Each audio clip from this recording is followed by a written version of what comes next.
pleasure of showcasing Raymond work on the board table bulletin board and hearing from Raymond School about what is going on. This is their official once-a-year report, and we are honored to have Yolanda McCall present.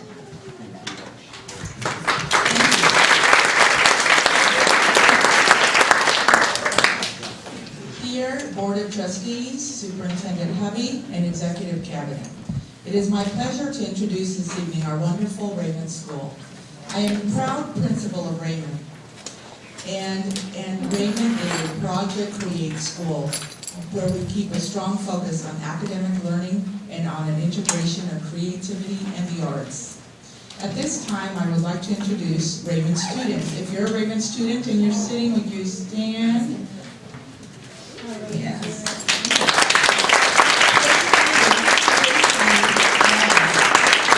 I also have Raymond staff here. If you're standing, just wave already. If not, please stand. And we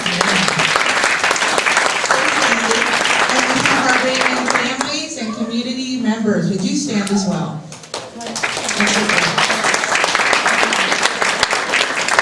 Thank you for coming this evening. It really does help. The success of Raymond is due to many factors within our school, starting with the great kids that we have, the wonderful staff, and the amazing families that support us each and every day. Now it's time to introduce our teacher, one of our teachers, Mark Jacobs, and he will bring up the student council to do the keynote. Well, thank you very much, board members. We're really excited to introduce some of our student council members that made it out today. Thank you also, parents, for bringing them out. Board members, also thank you for all that you do. I know you do a lot, and a lot of things that we don't always know about, so thank you for everything that you do. I'd also like to introduce Martha Floyd. She's also the student council advisor with me, and she helps out as well. So I'm going to go ahead and allow my student council to introduce themselves and tell you what position they also have. Good evening, my name is Tanya Blufkar and I'm student council president. I'm Maddie Hampton, I'm student council treasurer. I'm Elizabeth Gimble and I'm activities director. I'm Jared Bowsman and I'm also activities director. Good evening, my name is Phoebe Pilon and I'm corresponding secretary. I'm Jake Reed and I'm vice president. Good evening, my name is Elena Garcia and I'm recording secretary. Thank you very much. And we'll present just a few things that we do, showcase our school. Everyone loves Raymond. That's catchy. 9/11 Memorial Ceremony. In remembrance of 9/11, the Girl and Boy Scout troops held a special flag ceremony to raise the flag in honor of the victims who passed away.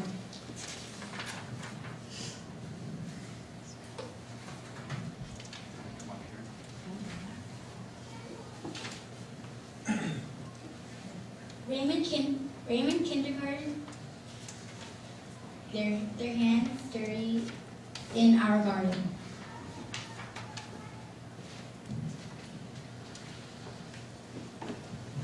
Raymond has wonderful community support for our famous fall carnival.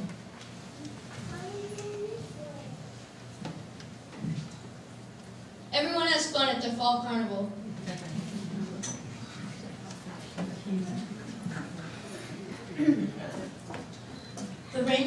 The Fullerton Raymond Rotary Club supports our Raymond readers.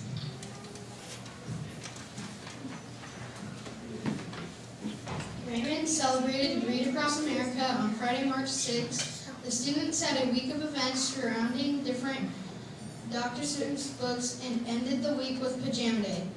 We are very thankful to the many wonderful guest readers who shared their time with us. This year, Read Across America will be held on March 2nd. We can hardly wait.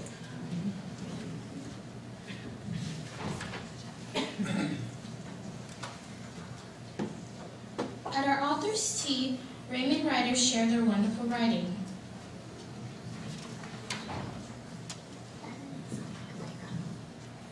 There's fun for the whole family at Raymond's Family Art Night.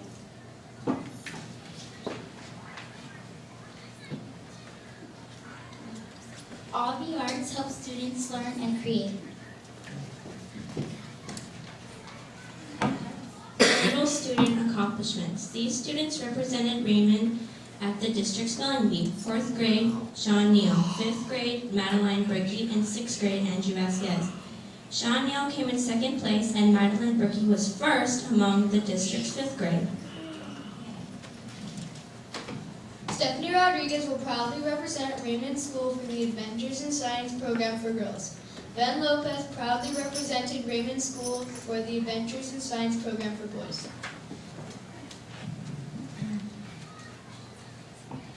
Student Council visits Viva Acacia Convalescent Home, where students read poems and gave Valentine cards for the residents.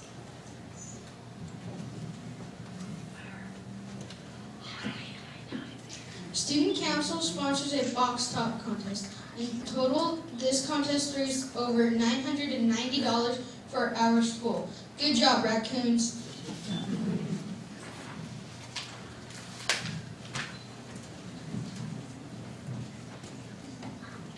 Don't forget kindergarten's parade and egg hunt.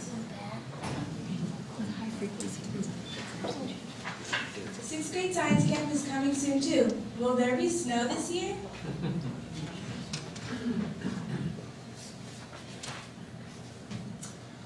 Also, we had a great book fair success, and we had an alien come to school. For our Spring One for Books contest, Ms. McComb promised to dress up if we met our book fair goal, and we did. We far surpassed our goal. The students did have a chance to vote for either a robot or a space alien, and the students voted for a space alien. Here is Alien McComb. Far out, Ms. McComb. And also, we couldn't have accomplished this without wonderful parent support. So thank you for all the parents who helped with the book fair.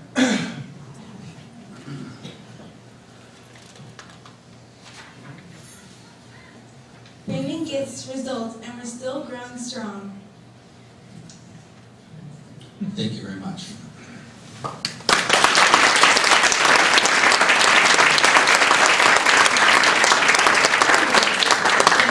You know, that costume is parent-made. Okay, so they are behind that, and they're so good about doing that for us. I wouldn't do that if it wasn't me. Okay. You can all see why we are so proud of Raymond.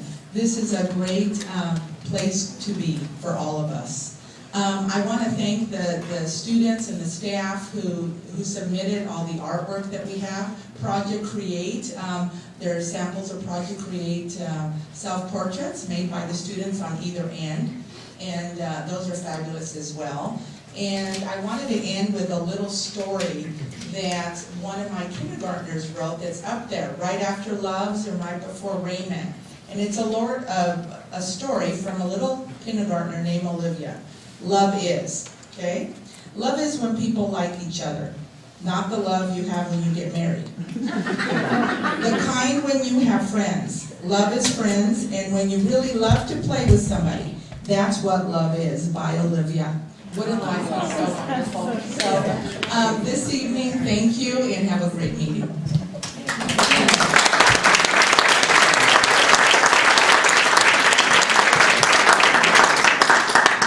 This meeting, just for everyone to remember, is being video and audio recorded, and so you know that. We do have a report from closed session, and before I do that, I do want to thank Raymond School for their fabulous presentation. Can we hear one more round of applause?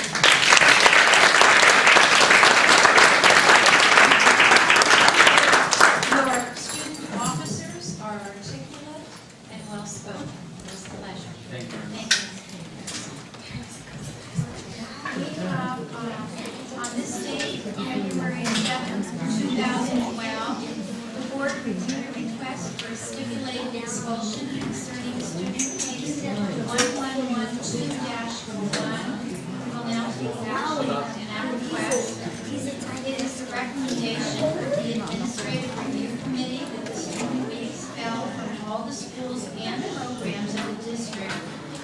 fall and spring semesters for the 2011-12 school year, which ends June 15th, 2012. The board finds that the student has violated Education Codes 48900A1, 48900A2, 48900B, 48900A, and 48900.4. Readmission to the district at the end of the expulsion period will be congruent upon satisfactory completion of the rehabilitation code pursuant to California Education Code 48916. Do I have a motion to vote on this stipulated expulsion? So moved. Thank you. Thank you, Bo. I have to go one person at a time for the vote. We'll start with you. Yes. Starling. Aye. That's a 5-0 vote. The student may apply for readmission at the end of the expulsion order. And this concludes the action on this matter. Has started a new leadership sort of academy, and this is their first year, and they visit different businesses or different partnerships throughout the year. They've done public services, they've done health services, and this month their visit was to visit some of our schools in Fullerton School District as well as the high school district. And we had groups of 2 to 3 visit, split up and visit Acacia, Valencia Park, Visser, and Nicholas Junior High School. And then it was followed up by a visit here at the district office with the entire team. There must have been about 18 people or so. And Hilda Sugarman, as board president, and I had an opportunity to share some information about Fullerton School District, some of the information and highlights. I have to say, I thought we did a very nice job of tag teams. So good job. Also wanted to say that of the people that participated, we had one person that was really encouraged by what he saw at Valencia Park. And he came up to me and says, I'd like to make a small donation to Valencia Park. Well, today I received a letter of thank you, and I've received a donation and a check in the amount of $5,000 from Lynn Carpenter and Patricia Hart to be used at Valencia Park School as the principal sees fit to continue to provide services for our kids. So is Amy here?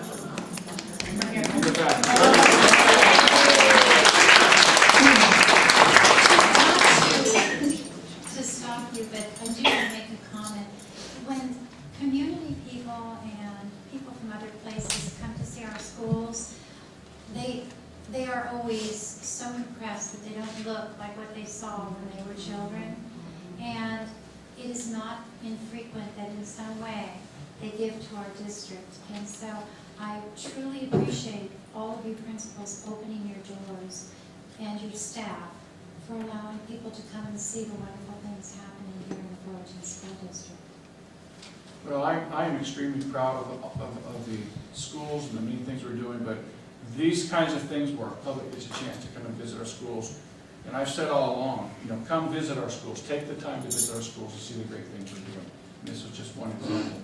So I'd like to thank the Chamber of Commerce for the work that they're doing. Teresa Harvey is the Executive Director, and the work that they're doing too, in order to help promote the many good things that we're doing throughout the community of Fullerton.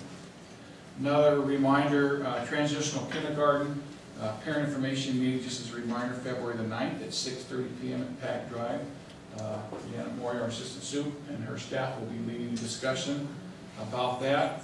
And that's a new law that's going into effect next year. Kindergarten age changes, drops back from December 2nd. The student has to be 5 by then, and now they have to be 5 by November the 1st.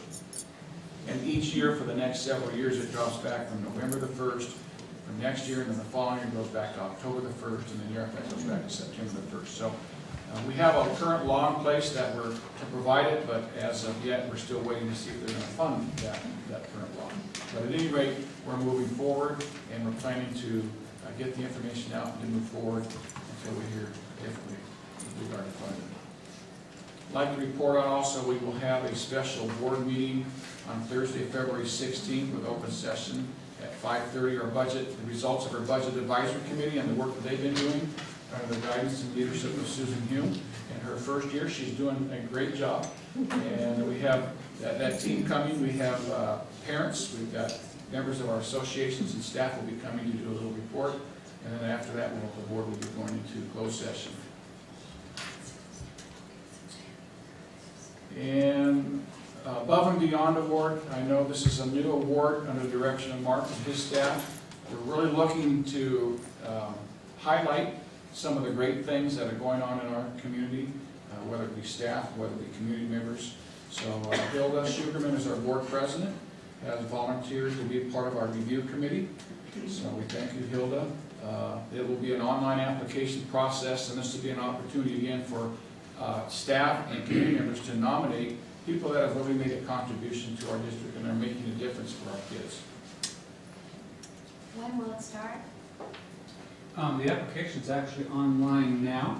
We have a few tweaks that we're going to add to it, but if anyone has a chance or opportunity to go to our general website and go under, hold on, so I make this right, under the general info, and it's at the very bottom of the general info section of our website, above and beyond nominations. We have representatives from all of our associations and our management group to help determine some of the candidates. And we're hoping that staff, community, board, all begin to make nominations and recommendations for people, children, parents, staff, community members, who make a huge difference to our education in Fullerton.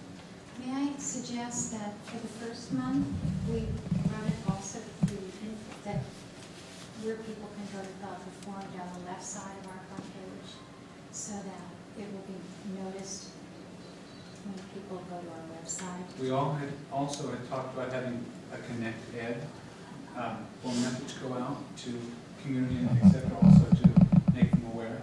Because I hate to say it, but when we send things home with children, sometimes they just don't get there. I think you're wrong. We kind of wanted to make this an opportunity for people to move forward, because we do have some just phenomenal people, just like the family that just gave $5,000 to Williamson Park. People like that and all beyond that make our district so wonderful. And it's those kinds of things that we can't overlook, because that's what makes our district such a great place for our students. And how frequently is the award given? We're going to try and do it quarterly. So our goal will be to get the word out and encourage our staff to nominate community members or other staff members for some of the great things going on out there. I wanted to also announce, and just as a reminder, principal for the day, February the 24th, right?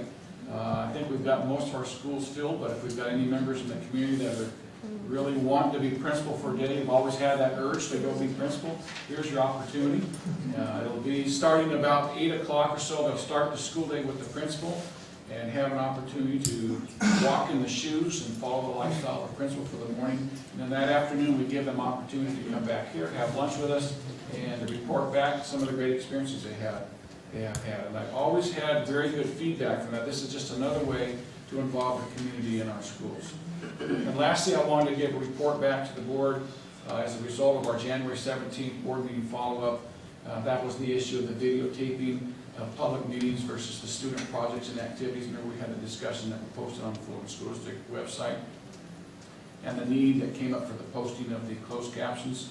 As you know, Karen Myers, legal counsel, stated that videos would need to be captioned if they're going to be placed on a district or school website due to the government code section 11135. And then I worked with Sam Riccio and Technology Media Services, and upon review of our websites, basically items that had been posted were pretty much negligible, with such things as teacher assignments for students, welcome kinds of messages, and anything that we found that we believe to be out of compliance has been removed, and we'll continue to monitor that. And also I'm talking with our legal counsel, Spencer Covert. He also has done some review and sort of picked at random some of our school sites, and his thoughts were that at this point we have no reason to delete any other video files out of concern that such files might obligate the school or district to provide closed captioning. So I just wanted to give a follow-up because I know that was some of the board's concerns from the last meeting. We appreciate that very much. Well, That's my report. and thank you. Bev? First on the list, You're special. we only play musical chairs. Dr. Hovey kind of mentioned some of the things that I was going to talk about with the AXA meeting. Again, to find out that it took us 50 years, well, it took us 50 years to get to where we're at. Hopefully it won't take us 50 years to get back from the bottom of the funding levels that we have. It is the season of the third grade My Town Plays. So I want to thank Laguna Road. I was able to make their My Town Fullerton play. And it just amazes me how those children each year get better and better at what they're doing. So thank you. I think that's all I have tonight. I thought I had one other thing, but it's gone. Thank you. I also had the privilege of attending the plays, the Fullerton, at my town at Laguna. And then we saw a Nancy at the Rolling Hills. So it's great to see the arts working in all the schools, and thank all the teachers for the extra effort, because that is a little bit above and beyond what the normal day would be to put on a big play like that. We had a wonderful turnout at the Fullerton Excellence Foundation Chinese Dinner fundraiser, and thanks to the support and the underwriting of this event, Terry Brick and Ellen Ballard 100% underwrote it. So we had 62 folks attend, and we made over $2,000. So a good event. It'll probably happen again next year. And thanks to all of you who attended that. It was a delicious, fun night. And I just would reiterate the Orange County School Board Association dinner, saying that it was very informative, this talk, and also reiterate the Chamber of Commerce leadership. I had the opportunity to go to Fistler with two gentlemen, one of which is looking into purchasing a home. He doesn't have children yet, but he'd like to live in the attendance so that when he does have children, he can go. They were both very, very impressed with the tour and what was going on at the school. And Hilda and Dr. Hovey, they did a fabulous job. That was a great presentation. I learned a lot. It was good. A huge thanks to the Phelps Foundation, their generous donation. We're going to hear about it at the next board meeting, I believe. Yeah. And we had a bittersweet Friday, saying goodbye to Ted Lai officially. A nice reception for him, and it was nice to see the production and find out all the silly things that Ted did or didn't do. And then finally, this morning, I was at the annual Maple Connect with the Community brunch. It is something I'd never heard of, and my son's a Fullerton Police Department police officer, and he never told me about it. But apparently, once a year, they have a brunch for the fire department and the police department to thank them for all of their service and what they do for the community. Maple has to have a lot of interaction with the fire department and police department. This is their way of giving thanks, and I thank you, Susan, for including me. I had a really nice time brunch with my son. Thanks. Mr. Thompson? I'm glad to see that there's not a lot of young kids in the audience. I briefly wanted to share the feelings that I've had, and I'm sure everybody here has had in light of the Miramontes Elementary School situation in Los Angeles. And I don't think the details of it need to be discussed, but you know, I don't know if any of the other board members did this in light of listening to the original stories that occurred 20 years ago when a teacher was accused of a crime, and the DA was brought in, an investigation occurred, and the DA chose to not prosecute. And you know, I'm wondering what something like that would be like to go through as a school board. And you know, I want to make sure that people understand that it's not necessarily as simple as what the radio broadcasters would make it seem. That, oh, you know, clearly this accusation has been made and that person's going to be on the street because we've got to make our case number one. And that may be what a lot of people would want to do. It may be what everybody on this board administration would want to do. but if the situation actually occurred, God forbid, it may not be quite so simple. And I hope that members of our associations and leaders of our associations at least give some thought to what it would be like as employees of the school district to be in that kind of a situation.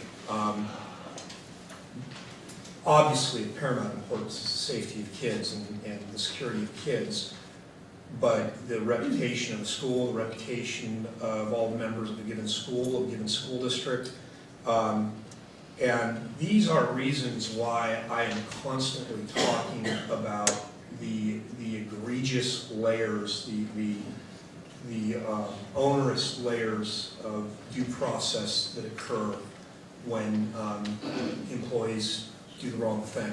And it sometimes can hurt everybody. So obviously I believe that this district would do as good of a job as could be done in light of the laws that are out there.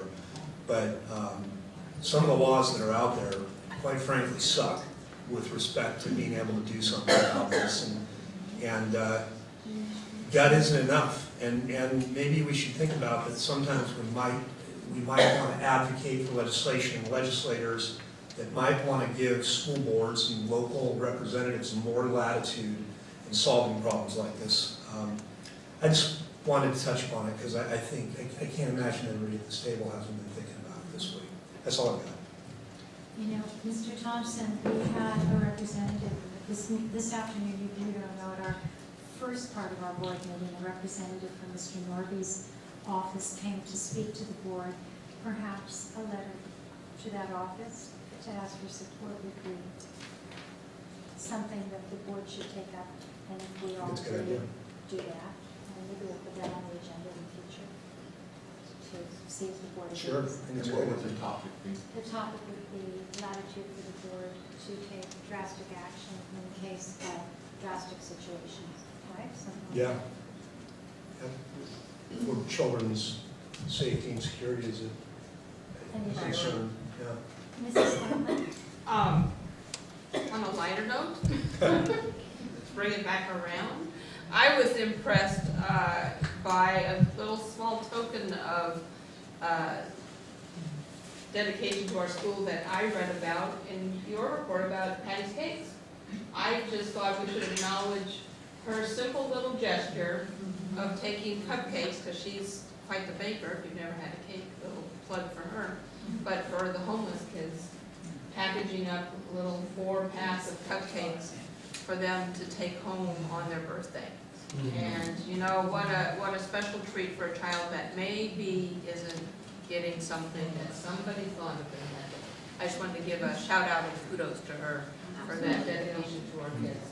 She's also been a very dedicated parent through the years to our district.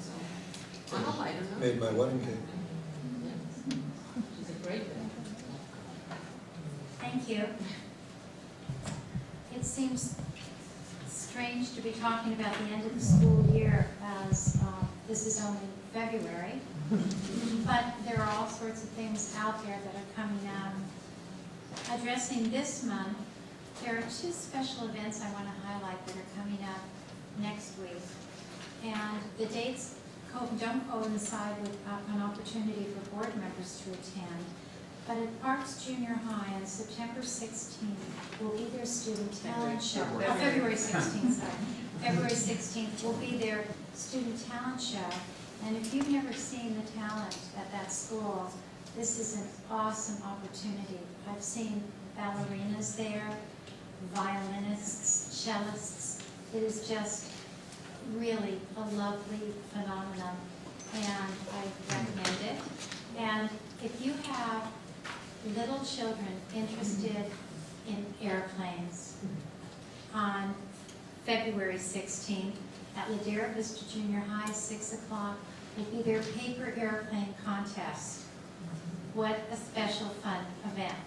And I make them all the time, and they go at least 4 inches. So I have no idea what the longest one will be, but I'm very interested, and maybe someone will do little podcast of what's going on there, so the board can be informed that evening. Well, it would have to be closed captioned. Not if we don't put it on our website. One reason I want to underscore those two events is a few weeks ago in our local newspaper, I saw an interview of someone who actually works in our school district. And there was a comment made in that interview about how we teach. And the person said that in Fullerton, there's so much emphasis on the test scores to the detriment of other things. And I wondered where that came from, because I don't think it comes from this board table, from anyone at this board table. We value the arts so greatly. We value airplane making, we value theater, and of all the reports that one hears at this table, it's usually something to do with, we went to an event and we saw something fabulous at a school, and it has nothing to do with an API score or a test. And so I just wanted to put out there that that comment was very upsetting to me, and I think that it doesn't reflect our board and our board table. I am sorry for those of you who missed Ted Ly's retirement party, because I want to tell you that geeky people do funny things. And we had apple chips, we had apple drink, we had apple tea, we had apples, because where's Ted going? To Apple. It took the rest of us a while to pick up on it.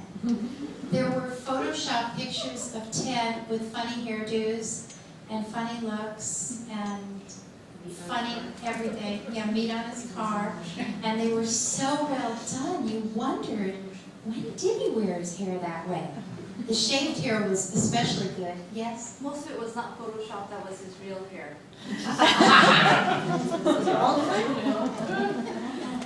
They were very funny, and you would certainly enjoy that. I love going to see what other schools and other school districts are doing. Yesterday I had the pleasure of visiting a school in San Francisco called the Flex School, and it does a lot of education using programs that teachers are really on a computer. And I recommend that if you have an interest in seeing what type of alternative things could be done, to check out San Francisco Flex Academy, F-L-E-X, flex meaning flexible. It's an interesting, a very interesting thing. Last of all, thank you to Acacia for bringing joy to my heart as I had a visit at your school today. I saw wonderful, fabulous things happening, excited teachers, and very engaged students, and that always makes me feel joyful. Okay, we're going to move on now to approve our minutes from our last board meeting. Oh goodness, I was skipping a whole bunch of people. Excuse me. We It's our audience. It's our whole audience. So we're going to start today with information from DLAC. Thank you, ladies, for coming. Oh my goodness, thank you for such.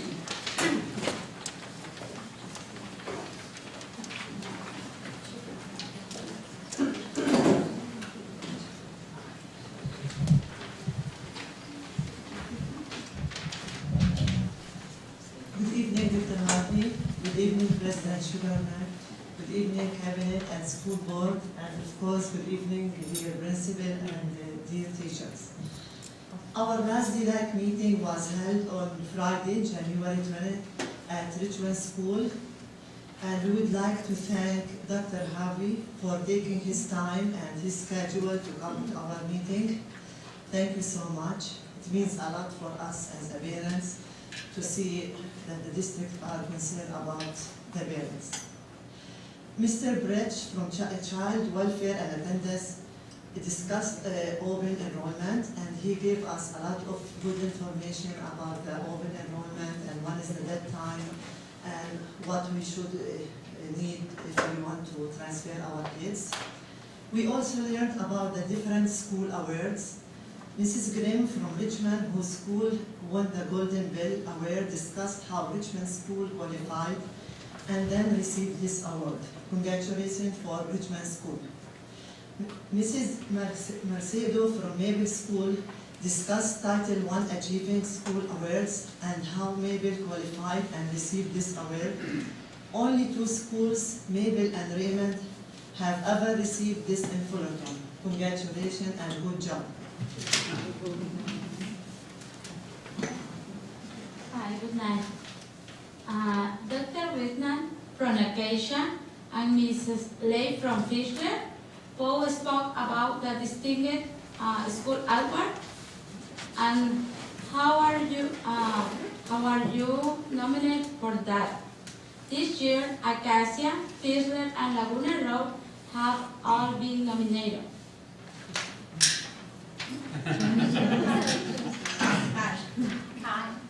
Finalmente, la señora Kelly de la oficina de Gay nos enseñó acerca de cómo los iconos de la profundidad y complejidad se utilizan durante todo el día y de enseñanza en muchas de nuestras escuelas.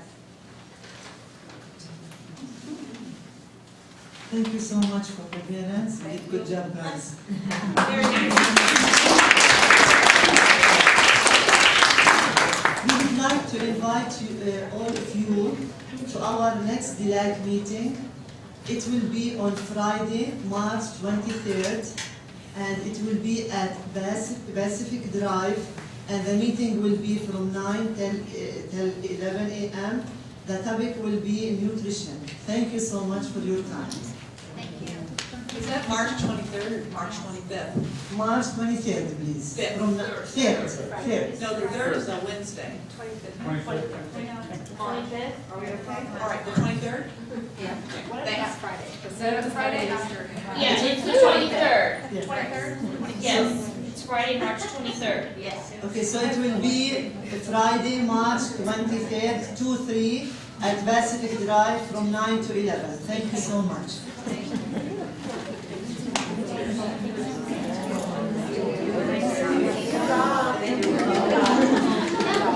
She's the boss.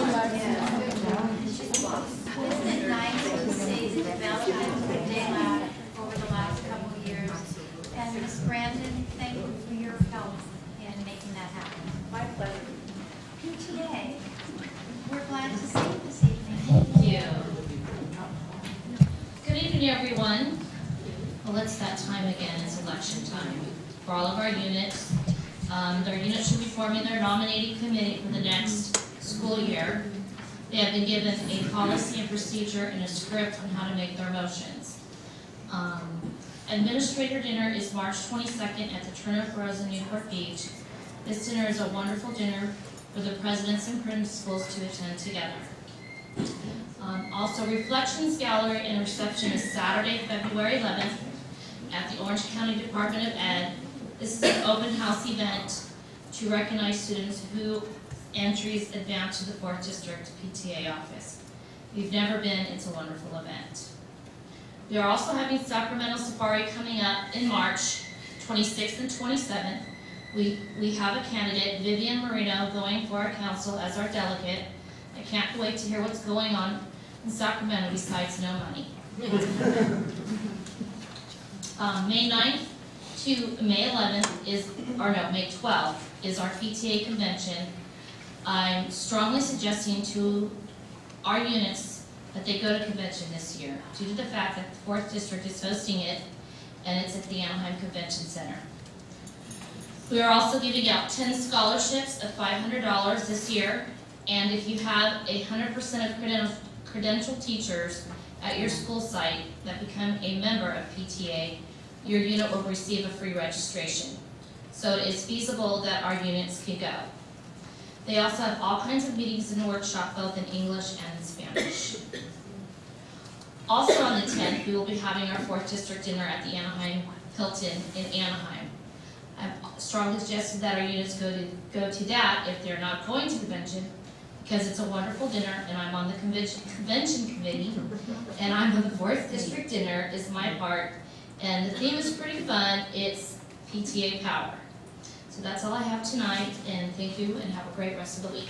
If you're in need of volunteers, send an email. I'm sorry? If you need volunteers, send an email. I will. I can send it out to everybody. Okay. You don't have to, yes. FETA.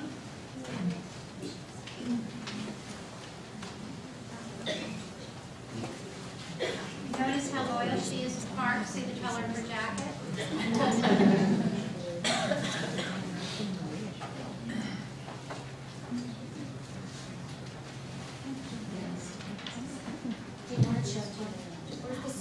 Where's the stool? Don't worry about it. One of these days, maybe I'll grow. Good evening to everybody. As FETA president, I try to bring to the school board meetings information regarding educational practices in the areas of teaching, as well as possibly funding and budgets for school districts and other things like that.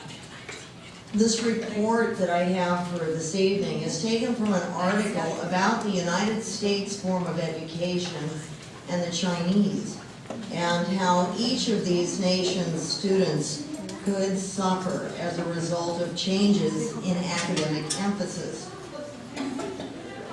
Currently, the Chinese has a system that emphasizes standardization, memorization, high test scores that reflect a high degree of understanding, and very little room for creativity, individualism, innovation, and nonconformity.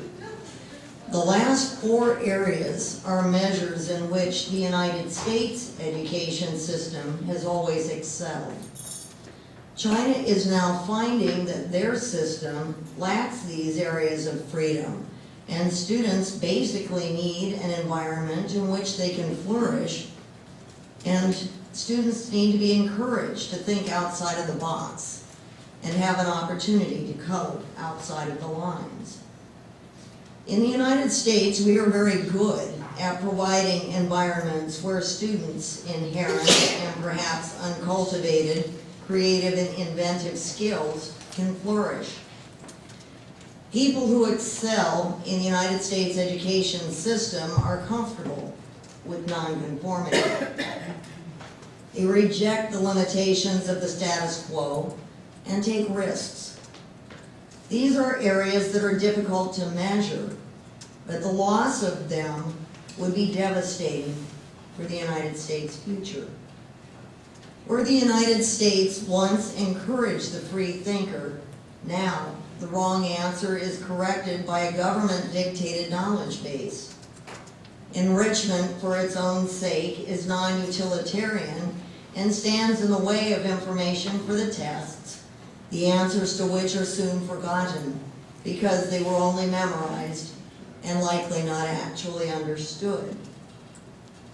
The United States needs to think seriously about what our education system would be losing and investigate what our system possesses that China envies and wishes to emulate.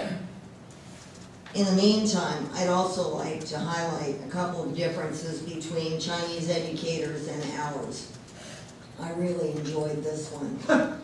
Primary and secondary teachers have an income tax-free profession. I wonder how that works. There are also tremendous amounts of collaboration and sharing between college disciplines and schools of education. Higher education partnerships are greatly emphasized. We want China to be an ally, not an enemy. As higher education in the United States moves toward centralized accountability through standards and testing, it risks losing the advantage that it actually invented. Let's not lose our habit of questioning the status quo and honoring and rewarding those who look at things differently. It would be a travesty to lose areas of creativity and inspiration that are encouraged.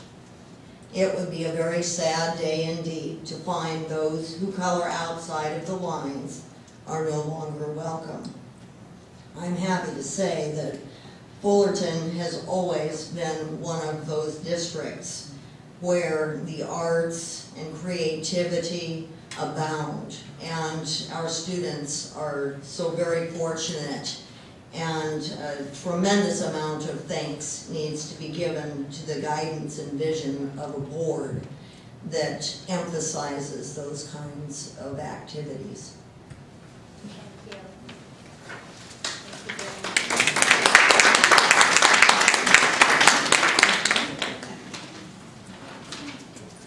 That's Mom. Good evening, Mrs. White.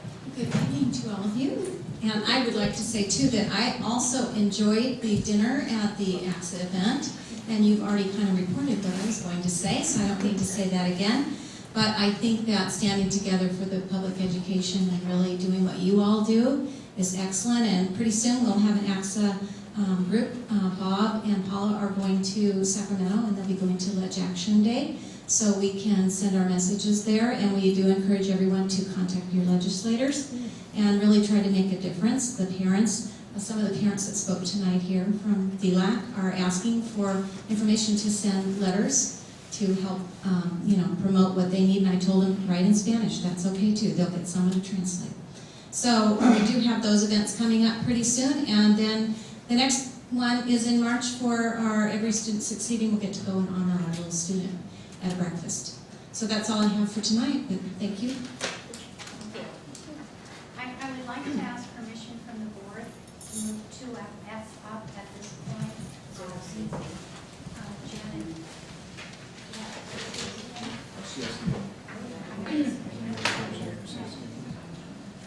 Janet isn't feeling well, and I'd like to move it up now so that she could go home after. It's fine, okay. Is that okay? Okay. Ms. Moore? Thank you.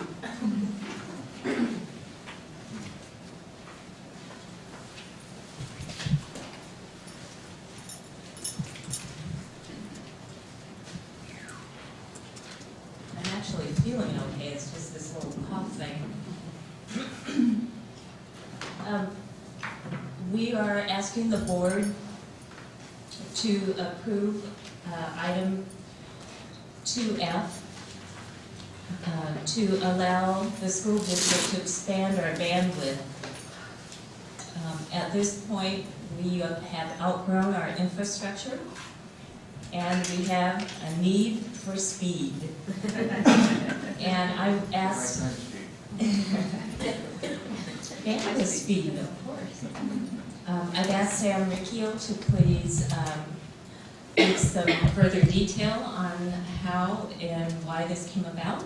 And Sam? He also has this throat thing going. Maybe a change. Yeah, we're working together so much. For sharing this one. We're glad to have you here. Thank you. Good evening, board members. I'm going to just go over what we currently have out there and the problems that we're having, and then where we want to go in the future, so I'll try and be as quick as possible. The current technology that we have out there, every site has at least one T1 line to it. That's a pretty typical installation that you're looking at right there. The back of one of our routers up there has a CSU card in it. That's sort of custom to the T1 infrastructure. At the Bell Labs is wireless, or two-pair copper. We're putting a data network up. What that provides us is 1.5 megabits per line per site. Most of you that have home DSL right now probably have about 5 megabits, which is about 4 down and 1 back up. This is a balanced T1, so actually this is providing 768 KB in each direction. So on that has to ride everybody in the office, all the teachers, and all the students that are doing anything at any given time on the internet out there. So it's 3/4 up, 3/4 down? Yeah, there's some overhead in there, so it's not that the math doesn't work out quite right, but that's, I mean, it's a 60s technology that they built. This is our technology growth over the years. One of the things that I get the pleasure of doing every year is putting together the statistics for the Schools and Libraries Division of the Universal Services Access Corporation. That's our E-rate people. They want to know how many classes have internet, how fast the internet is in each class, and how many devices we have connected to the internet. So you can see this has been our progress over the last several years. In 03, 04, we're kind of moving along. Then we got a laptop program. You can see we've stepped up the number of devices, and then we kind of plateaued for several years there. What that doesn't show, because of the skewness of the graph, is that those jumps are like in the hundreds. And then like at the last edge, that's when all the iPods and iPads have shown up in our schools. So these are the number of connected devices, and we do this based upon what we know has been purchased and what's been surplus. This is what happens when the rubber hits the road. These are our T1 lines. Of course, I took some snapshots. This is at last Thursday at, I believe, 8:26 in the morning. The red lines show 90% or 95% or greater utilization. And the influence, the yellow lines show that they're at least 75% utilization. And that's before several schools open up in the morning. And that's what it looks like at 11:45. Oh my God. And the little triangles in the corner means that it can't possibly process all the traffic that's going through it. So it's actually just dropping packets at that point. So we're losing data out the back door. Each packet has a time to live, and it tells it to resend, resend, resend, and eventually the packet dies inside of the wire. These are some current services that we currently subscribe to and we can't fully use right now. Haiku learning systems. We have to tell the teachers not to post too many videos or too many photographs to it, but the discussion forums and the collaboration tools work just fine. We got discovery education. What we've told teachers here they have to do is to download video off time and then show it and then from the teacher's computer on the overhead, which you kind of lose that teachable moment if somebody wants to look up something at any given moment because you sanitize the environment. Because if they try and stream during class, it would be totally unreliable. And gizmos, no more than 2 classes at a time. Those are large flash applications that they pull down to do all the little science demos and things on. And those things take up a lot of bandwidth and can shut a system, shut the school's network down. This is my favorite one. Everyone's got their big pink elephant in the middle of the room that they don't want to talk about, and this is mine.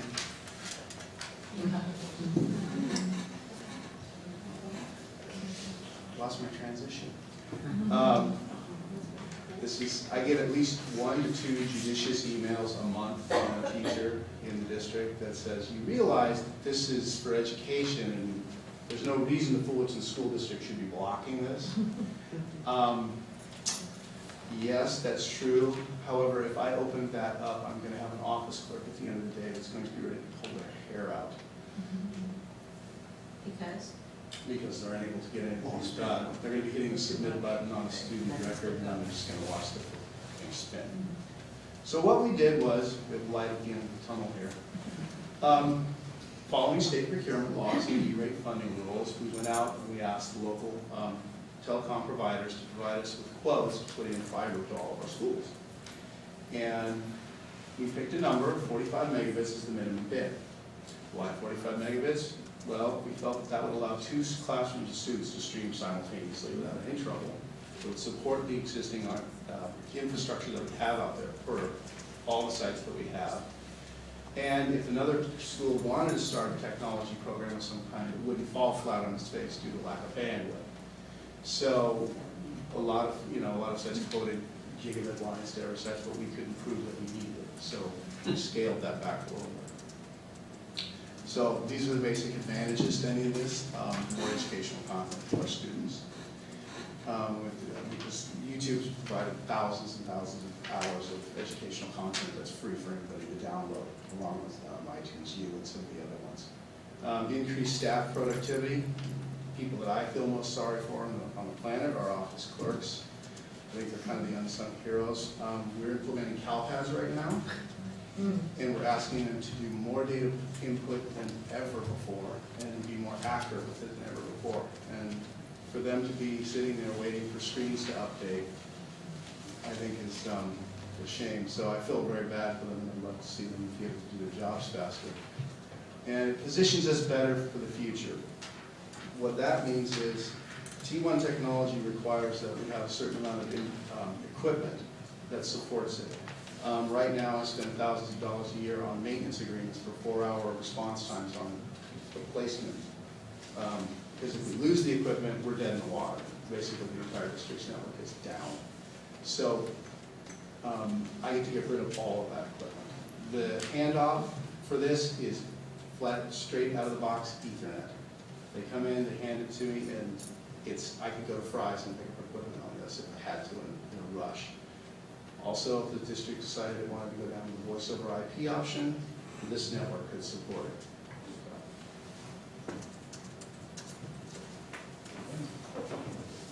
Sam, my biggest question is about how upgradable is it, both from a cost standpoint and a practicality standpoint?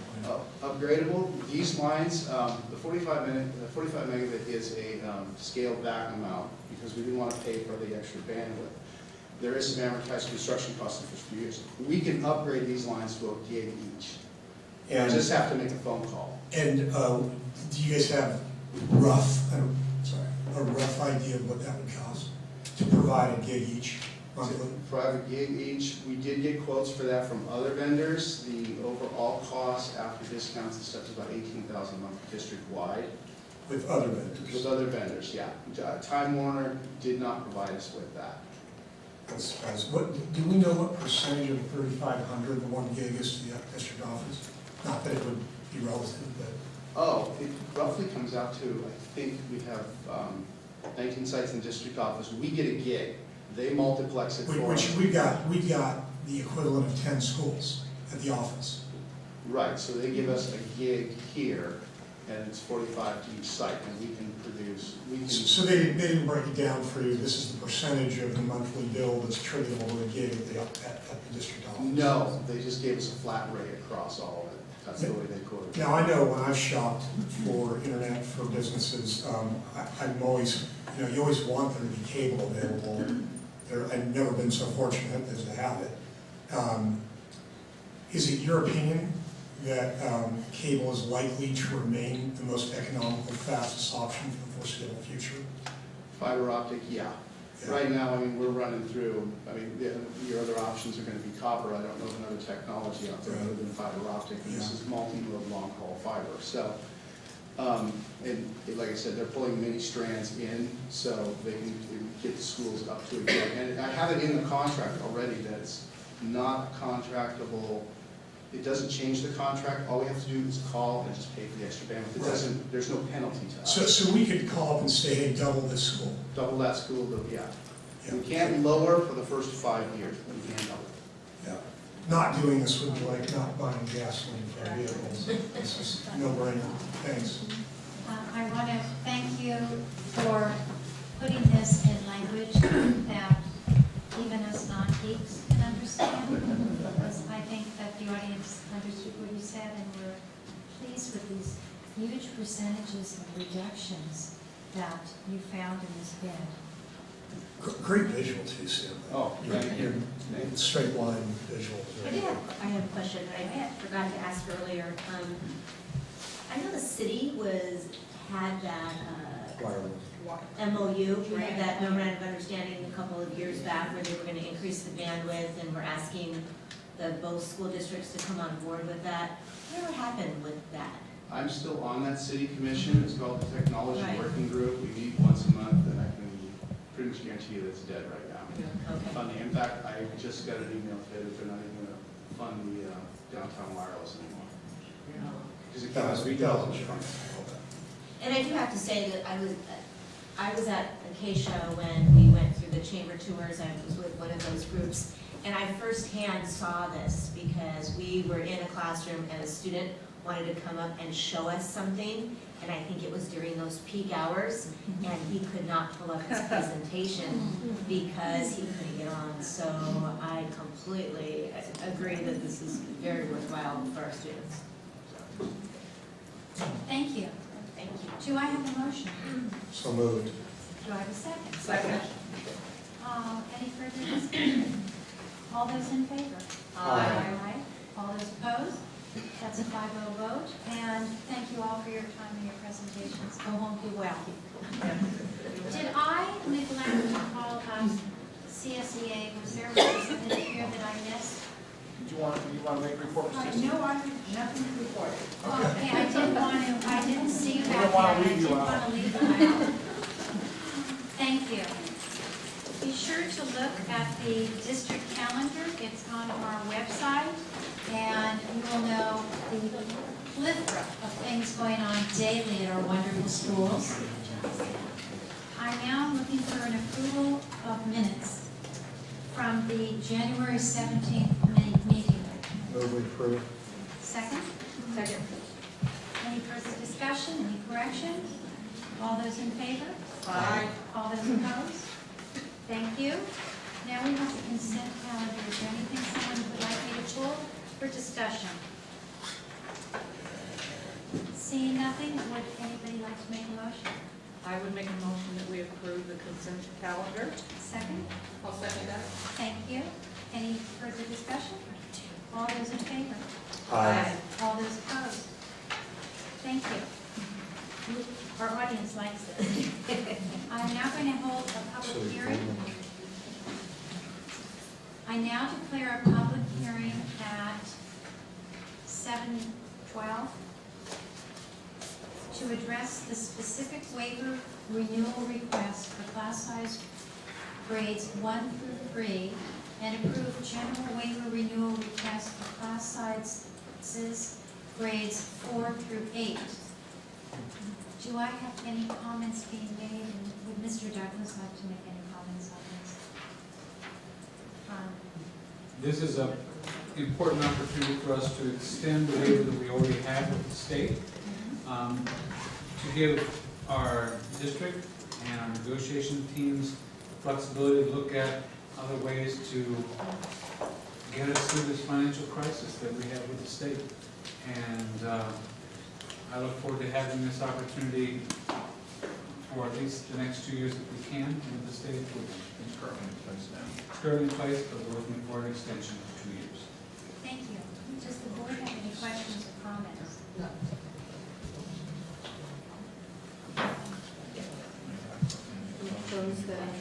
Now I'd like to close this public hearing with no comments, and it's closed at 7:15. Thank you. Now we go to item 2A, which is to approve the request for the waivers. Do I have a motion here? So moved. Do I have a second? Second. Any further questions or dialogue? All those in favor? Aye. All those opposed? 2B, the same for the upper grades. Do I have a motion? So moved. Second. Thank you. All those in favor?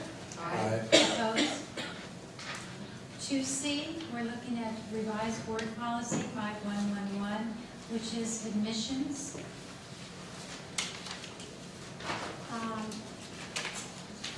Did you get any questions on this? I did not receive any questions or concerns in regards to this. This is the second reading. The second reading. This is the second read. Just to refresh the board's memory, we've lined out certain things that are no longer appropriate in this policy, because as you know, we have legal changes that happen all the time, and so this has taken these pieces out, and this brings this board policy up to date with CSB, Good law. yeah. Thank you, sir. Is there a recommendation for approval? Or, no, is there a recommendation for a vote? I move that we approve the revisions to board policy 5111 addition. Second. All those in favor? Aye. Opposed? I do want to take a moment here to thank you all for getting so many of our board policies online. I know that that was not an easy task, and it certainly is appreciated by us and our public very much. Moving on to item 2D, which is board policy 5118, transfers, district choice program. Does Did Mark get any comments on it? Because of these Oh, leading. deleting the This is whole, yeah, but deletion did of any, board did policy. you get any comments on it? I did not, well, excuse me, I did have some questions about it. And I think there may be some comments or some questions that may be here at this point in time. Be easier for them to bring it up if they wish. This is a board policy that talks about district choice programs. We have asked to eliminate this particular one because we have a board policy that you voted on last December. fall. That's December. Yes. A year ago, December 2010. Yes, last fall, 2010. No, years, no, 2 years ago, excuse me, I apologize, thank you. And it basically deals with, in large portion, with the transfer and placement of students. We have other board policies that also need to be reviewed in this area, and we're kind of going at it one opportunity at a time. Well, thank you. Does the board have any questions regarding this item?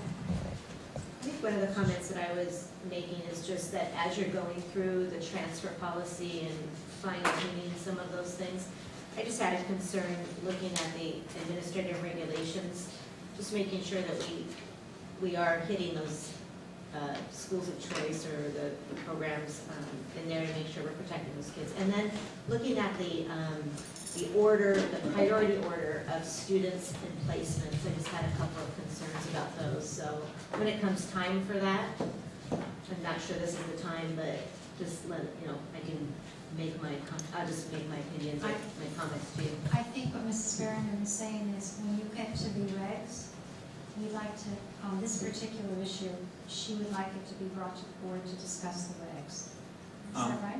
Or just make sure this has So some we'll comments. have to bring you the revised board policies. When you guys are doing the board policy. Yeah. Yes? The board policy for that particular reg that you're concerned with has already been voted on. So the board reg is an administrative reg, has already been also approved and looked at. So if the board would like to look at that and discuss that, they should maybe make a comment to say have it agendized for a future meeting, is my recommendation. Would you bring that up later? We'll see if you have a second to approve it. Okay? Because the priority is of interest, and there are several questions I wouldn't be able to answer for you right now. Yes. Okay. Do I have a vote on 2D? You have a motion? I believe you do. A motion? Okay. Anybody want to move? So moved. Second? Second. All those in favor? Aye. All those opposed? Thank you. Now we get to the fun one. Board Policy 9322, Agenda, Meeting Materials, and Meeting Conduct, 9323. 2E. Does anyone want to make a motion, and then we'll discuss it? I move that we approve the revised bylaws, Do I- 9322 and 9323. Do I have a second? Second. Can we do them separate? Yes, we may.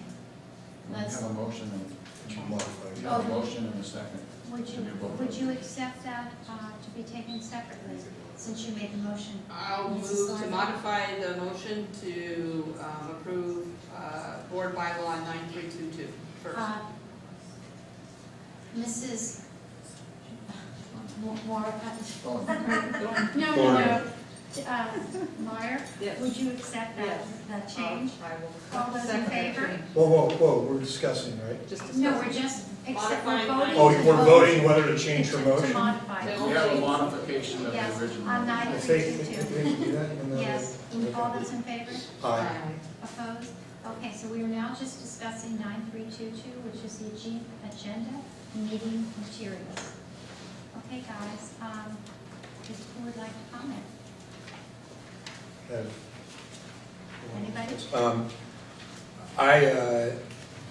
On 9322, which is what we're on, under Yes. agenda preparation, third paragraph, last sentence, I would prefer that we don't add that a member of the public's request must be in writing. I would have no problem with a member of the public requesting to the board something be added to the agenda. It doesn't stipulate that it has to be accepted, but I don't see any need to make somebody write up a formal document to request that something be put on the agenda. I don't know if anybody else agrees with that or not. Is there a template in place for that? No. No. Could you explain to us? Basically, what they would do is they would need to submit in writing to our office to say why it is they want to have this on the agenda, because the only items that can be placed on the agenda are those items under the jurisdiction of the board. So there may be some things that someone wants to put on the board agenda that has nothing to do, that comes under, but falls under the jurisdiction of the board. Well, if the board, if a member of the public said, I'd like you to discuss changing the national anthem, we can just say, thanks, but we're probably not going to do that. All I'm saying is that they don't need to write it down. That we're basically telling them here they can't even request that we put something on the agenda unless they put it in writing. The purpose for having them do it in writing so that we understand what it is they want, so that someone doesn't misinterpret you. This is not what I really wanted. This is what I wanted. So by having it in writing, it allows us to be able to understand what it is that they want. And then if we need to, we can communicate with them, just find out to make sure that we understand what it is. Well, in the spirit of openness and accessibility of government, some people are just intimidated by the idea of having to write something to a formal body. And they may just want to say, hey, I suggest you agendize discussing X or Y. It strikes us as a good idea, and the board president can accept the idea. I don't see, I mean, I understand your point, but there's no guarantee they're any good at writing. In fact, there's as much of a possibility that they're better at speaking as they are at writing. There's no guarantee that it'll make it more clear. So, you know, it's not a do or die thing. I think it's more indicative of accessible government to just be willing to allow somebody to ask to have something agendized without putting it in writing. So, that's my feeling. Does anyone else want to comment on that? I think the writing is, I don't think it needs to be something that's very formal in writing. I don't think we're asking that, but I do agree the fact that when you do have someone that wants something, if they write it, you know exactly what it is you're looking for, as opposed to them verbalizing it. Plus, you know, you may have someone that comes in and just flies off the handle and doesn't really want something, but just wants to create. I think the writing is It eliminates or helps to eliminate any misunderstanding as to what it is that we're being asked. If somebody truly wanted something on the agenda, they could always talk with the board member too, if they don't really want to write it. And if the board member feels it's appropriate, the board member can bring it up and ask for it to be on the agenda. Well, it's our agenda also. Right. The public meetings are a different, an open workshop, a public meeting, that's a time that they can come and talk to us. Public comments. The public comments, the agenda belongs to the board. Well, none, anyway, I don't think any of those arguments. Would our legal counsel like to comment? May I just say this? From time to time, I've seen issues where they weren't in writing, and then there got to be a big discussion over, well, that's not really what I want. So, obviously, the superintendent's office can facilitate someone putting their request in writing, but then we know that we're going to talk about X, not some other idea that came up to them as they came, later on, and then we get into a whole issue, because it's got to get agendized, and then it's not the right agenda, and then we have to start all over again. So I would request that it would facilitate agendizing the matter if it isn't be put in writing. You know you were my idea, right? You have to listen. I'm sorry, I'm not getting that joke. Mr. Thompson suggested we should have legal counsel at our meetings. Yeah, we're taking that one a little bit.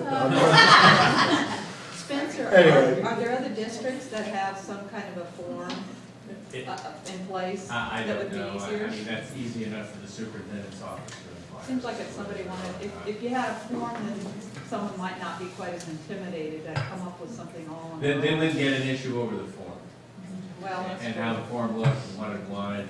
So much easier to just be able to say, I want to talk about X at Y school or whatever it is, than I know what it is. And I'd have to say that we are quite facilitating to help translate and or whatever, something in writing is requested. And we do that all the time, and I think it's appropriate to do so. Can somebody explain to me, under agenda dissemination, second paragraph, last sentence? Second page? Yes. The board may not call a special meeting regarding salary schedules, or compensation paid in the form of fringe benefits to the superintendent or department heads. Is that a law, or? That actually is something new, and I'm gonna let Spencer. That is a law that became effective January 1, and that's straight wording out of the law. Stupid law, but it's a law, it's a law. I would. That's why it was inserted in the. Yeah, right, well, it's law, I understand. Third paragraph, first sentence, says board members shall access electronic files. I would recommend that we change the shall to a may.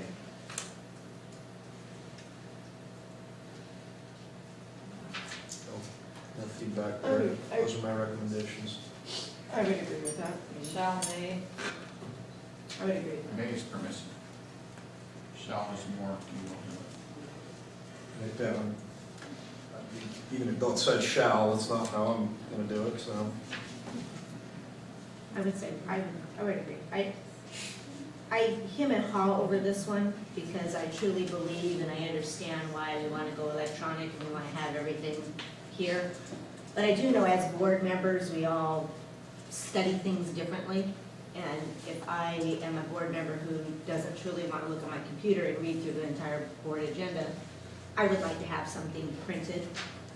So I agree with the may instead of the shall. I kind of thought about it and I thought, yes, it is kind of hard for our superintendent's assistant to photocopy this as she has in the past. And I think that once the agenda is posted on a PDF by pressing print, it's a little bit easier.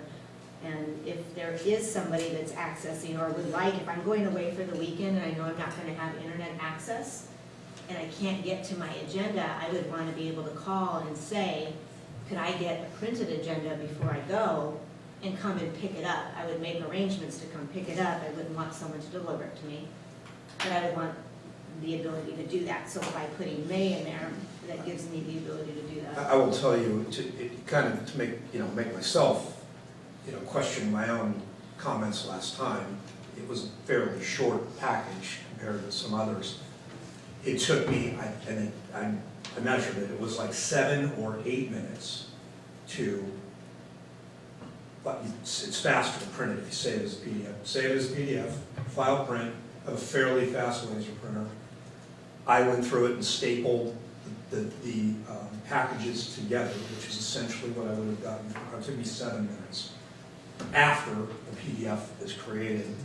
And just for fun, I kind of started to look about, and I have a giant computer screen, I have a 35-inch screen and a 21-inch screen side by side. And it's way easier to read the agenda and more comfortable to read the agenda, in a comfortable chair somewhere flipping through pages rather than looking on a little screen. So anyway. Did it bother you to print it yourself? No, it didn't, but it was short. No, it didn't.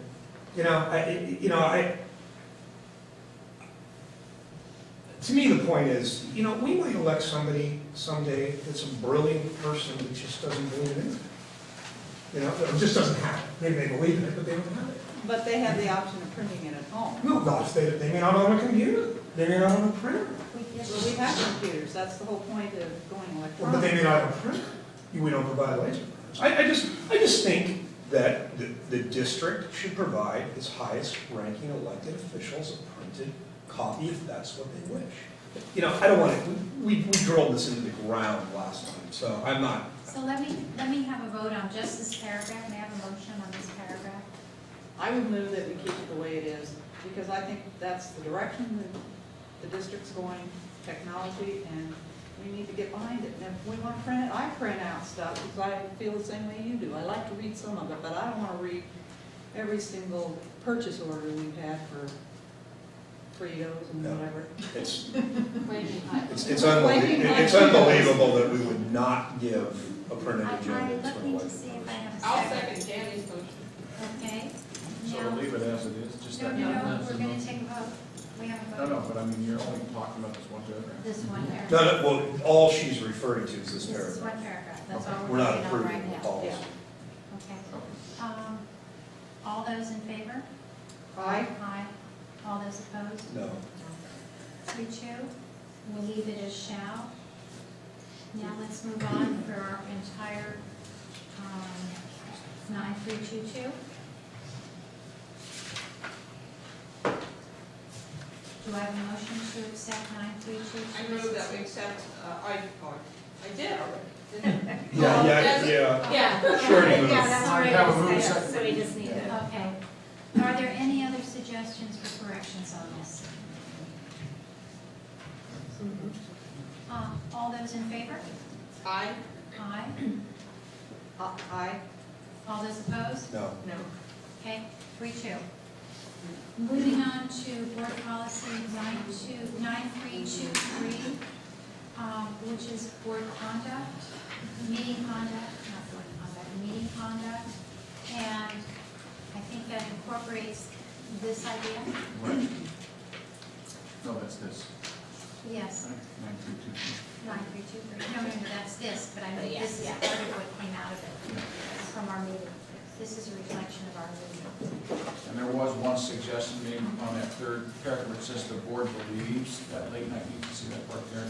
There was a suggestion that was made, it's on a separate sheet that I put at the board table for you. And the suggestion is that rather than saying the board believes, basically replace it with saying late night meetings can affect the board's decision-making ability and deter public participation. Regular board meetings should be adjourned by no later than 9 o'clock, blah, blah, blah. Okay? So rather than putting in the board believes. So let's take this up first. I have, I'm sorry. Would somebody I like, move that we insert this new beginning to that paragraph. I like that. I second it. I'm opposed to the paragraph, although I do appreciate the improvement from believes for telling me what I believe. It is an improvement. okay, this is the third paragraph, and we're going to vote on the change in wording, but we can't later vote against the board Well, policy. I still wanted to, Oh, go ahead. Go I ahead, go just, to I paragraph. just want to make the statement that, us 5 have the latitude to end our meetings at 9. Right. I have a great distaste for policy that confines and restricts how we behave. We are adults elected to do this job, and all of us, I think, would prefer to get out of here at 8:30 as opposed to 10:30. But I don't see the need for policies stating that it's going to be not. I don't see that. I think some of the wording was inserted back when our meetings used to start at the 7:30 mark. So by the time you were starting a meeting at that point in the evening, I think this has this historical significance in that it began to be very aware that, by 10 at night, the body, the mind, the soul, the heart, the eyes, the hearing slowed down. So I think it's kind of a little bit indicative of, the late starts we used to have. Well, I'm in complete agreement that a 10:30 end time would suck. But anyway, I mean. You say our meetings that went that long. Yeah. I have to comment that there is a disclaimer in here that says, and that's what, I personally understand what you're saying, Chris, because I think that our job is to be here and to get our work done, and if we need to go past 9, sorry guys, but we should go past 9 because we need to get our business done. So what helped me with this one, on this paragraph, is unless extended to a specific time determined by the majority of the board. So if we're in a meeting and we think it's going to take a little longer, and we all agree that we need to be here to get the work done, and we're still going across, then we as a board can vote to extend our meeting past 9. And I'm not going to make a big speech on this, but I had a fairly extensive conversation about policy in general, and these policies with Bruce Whitaker, who's, I believe to be, whether you like his politics or not, one of the most knowledgeable guys in Fullerton about municipal governance and small governance. And, it's his life experience that staffs, and I'm not saying our staff is knowledgeably doing this. I mean, this generally, people that have their careers, make their living in government, like to create more guidelines and try to define the box more tightly and more specifically to reduce the likelihood that an elected body's going to go outside of that box. And I think everybody at this table, whether I agree with them or not, is smart. And I opt, you know, to me, this would be about it for board protocol.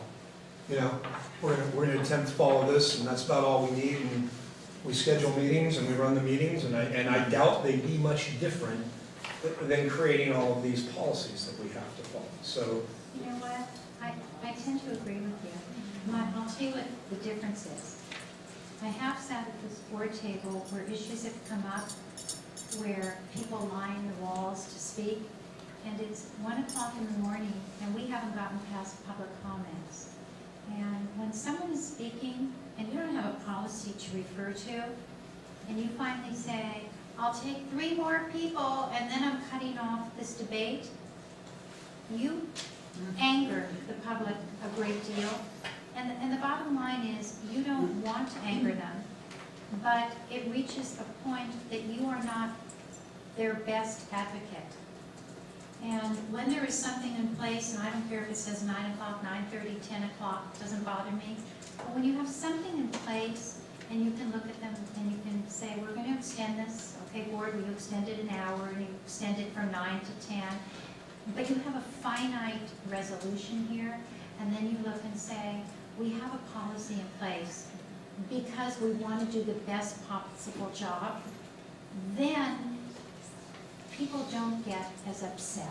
I agree with your point, completely agree with your point.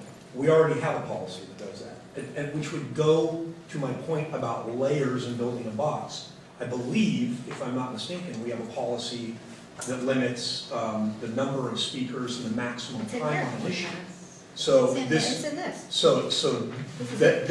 paragraph, to your specific point, this paragraph would be redundant, a redundancy to the need you just discussed. Yes and no, Chris, because our paragraph says, I'm making this up, that we limit it to 20 minutes on a topic, and 20 minutes comes up, and you and I both know we're not going to tell the other 40 people out here not to speak. Right. And then what if we have 5 more topics? And then we have a second topic, you know. All of a sudden, our own kindness undermines what we're doing. I think it's a reasonable position. When we do that, we're not going to, 9 o'clock comes and we have 3 more things, we're not going to stop our meeting, none of us would. But 10 o'clock comes, or 10:30, now we have something to look honestly at our audience with and say, we have a policy, and we're not trying to be rude, we've extended it twice now, and we are going to call the motion, or we're going to table this till the next meeting. And then that's fair to the public. Well, we could do that anyway, but I accept the reasonableness of your point.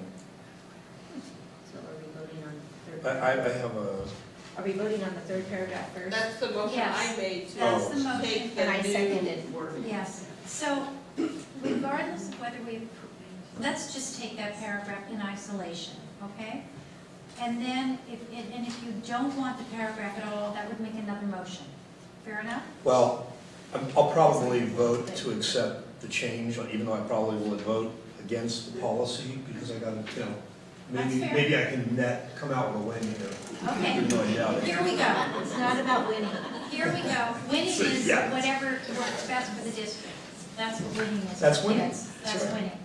All those in favor of the written change at the board table for paragraph 3, say aye. Aye. All those opposed? So, if this board policy passes, paragraph 3 will have this intro, okay? I do have a question that I forgot to ask Yes, earlier. Lord. Is this the time to do it? I have to have a motion, we have a motion now we need for the policy itself, right? I'll move that we accept board policy 9323 as amended. Thank you. Do I have a second? Second. Thank you. Now you may ask your question. In section 7, and I'm sorry, you guys, I didn't share. What page? Oh, this same one, page 3. Page 3. Section 7. Section 7, the second paragraph. For the public, the board may remove disruptive individuals and order the room closed if necessary.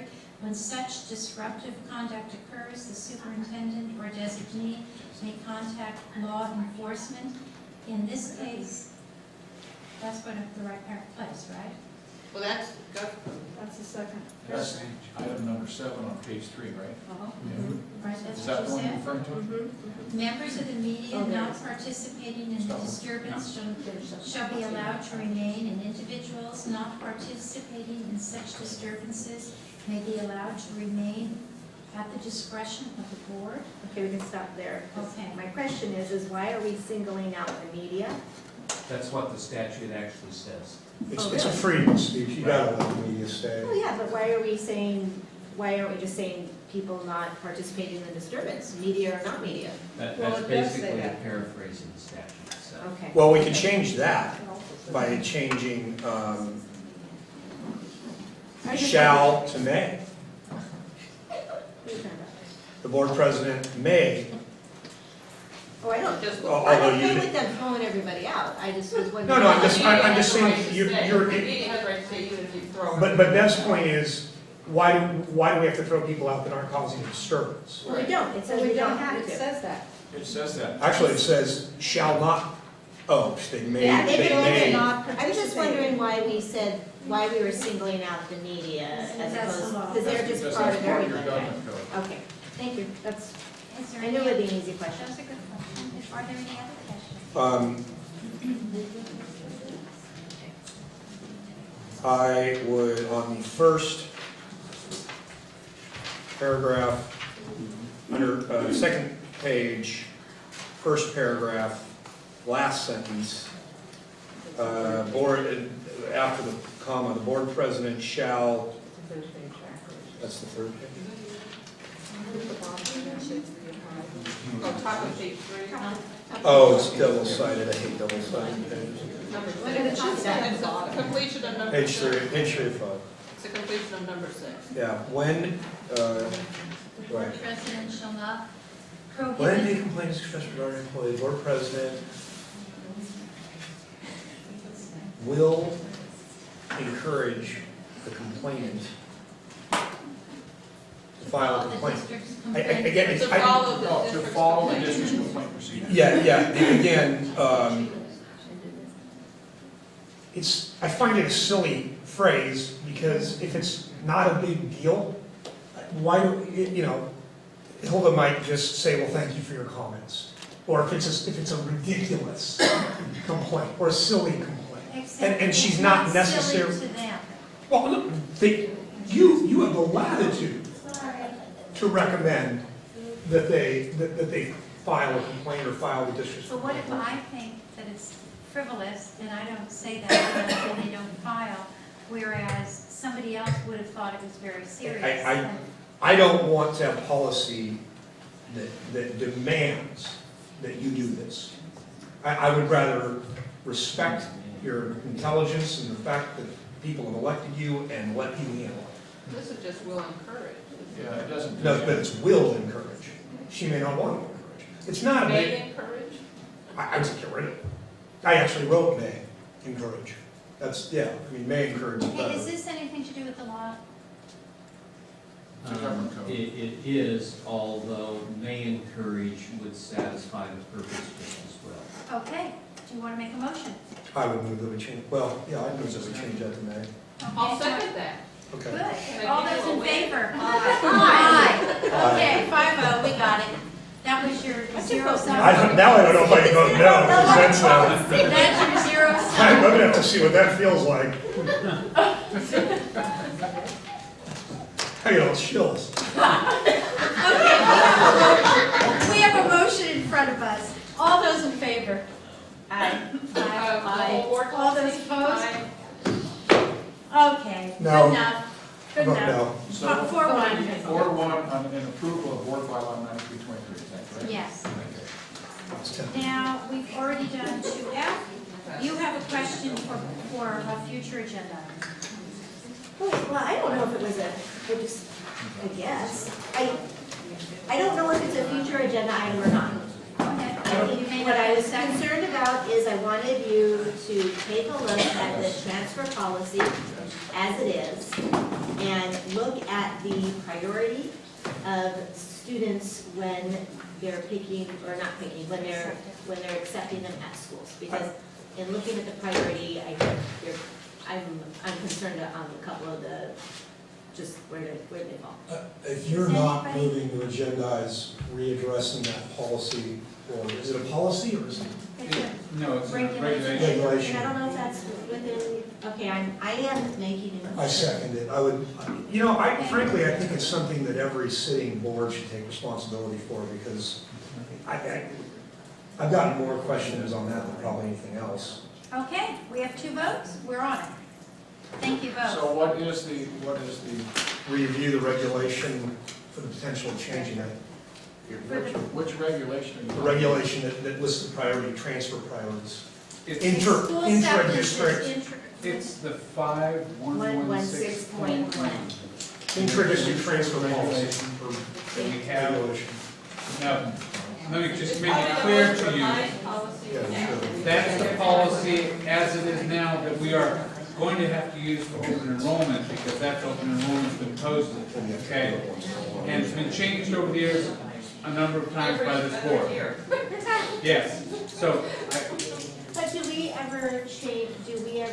have we ever discussed priority order? yes. Oh, okay.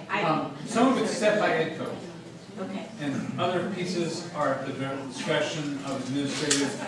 And I would just like to look at that, yes, thank you. Thank you. Seeing no further items on the agenda, this meeting is adjourned. We thank you for staying with us. Hey, Mark.